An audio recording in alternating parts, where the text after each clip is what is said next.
देवतांक विवाहरे साक्ष्य रहिबे निजे देवता अर्थात संबलपुर प्रसिद्ध शीतलषष्ठी यात्रा रे देवदेव महादेव एवं देवी पार्वती विवाहरे साक्ष्य रहिबे साक्षी गोपीनाथ।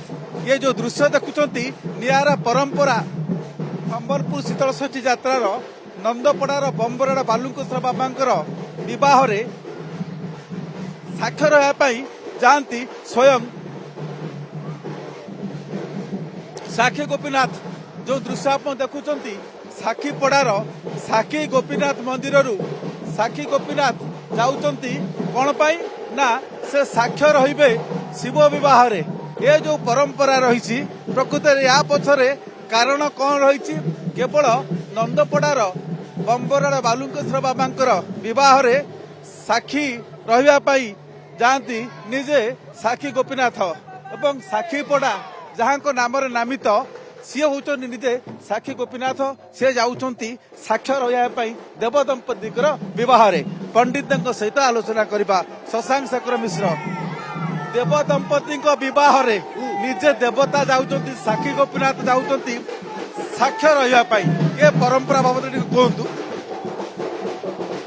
पूर्वर आमर शिव पार्वती विवाह समुद्र पद्धति समुद्र पद्धति सत्ययुग महाप्रभु साक्षी गोपीनाथ महादेव साक्षी से भोरा जान एवं यात्रा जान से सत्ययुग परंपरा आज पर्यंत चली आसी और वर्तमान चलू निश्चित भाव ये जो परंपरा आगुरी चली आसी प्रकृत में जहाँ नना कहते ये परंपरा केते वर्ष रही एटा 450 वर्षर माने एटा हमर ऐतिह्य संगे जड़ित अच्छे। भगवान साक्षी गोपीनाथ बंबराड़ बालुंकेश्वर बाबा ब्याहर साक्षी होकर आसुचन से साक्षी रसन ब्याहर अलौकिक ब्याहर सामिल होकर ब्याहर समाप्त करी सत्यनारायण पूजा समाप्त करी से बाहुड़ा यात्रा दिन से निज मंदिर के प्रवेश करसन। एटा गोटे बहुत निरा परंपरा है। सर्वपुरातन शीतलषष्ठी यात्रा नंदपड़ार एटा गोटे निरा परंपरा है। भक्तिमय परिवेश सृष्टि होती बाटे घाटे छक जगह मानक श्रद्धालु माने वंदापना करुँच भोग करुँच नैवेद्य अर्पण करुँच कारण स्वयं साक्षी गोपीनाथ आसीचंती घर पाखकू एवं यही रास्ता दे अतिक्रम कला बेले साक्षी पड़ारू नंदपड़ा जीवा बाटरे भक्त माने अटके दौरान भक्तिपूत प्रणाम प्रणिपात करुँच एवं भोग करुँच नैवेद्य जलाउंती एवं एठी धूप दीपरे वंदापना करुँच। ये स्वयं साक्षी गोपीनाथ जे कि साक्षी गोपीनाथ निज मंदिर बाहर की वर्तमान जाउछंती नंदपड़ा जाउछंती बालुंकेश्वर बाबांकर विवाह रे से साक्ष्य रहिबे।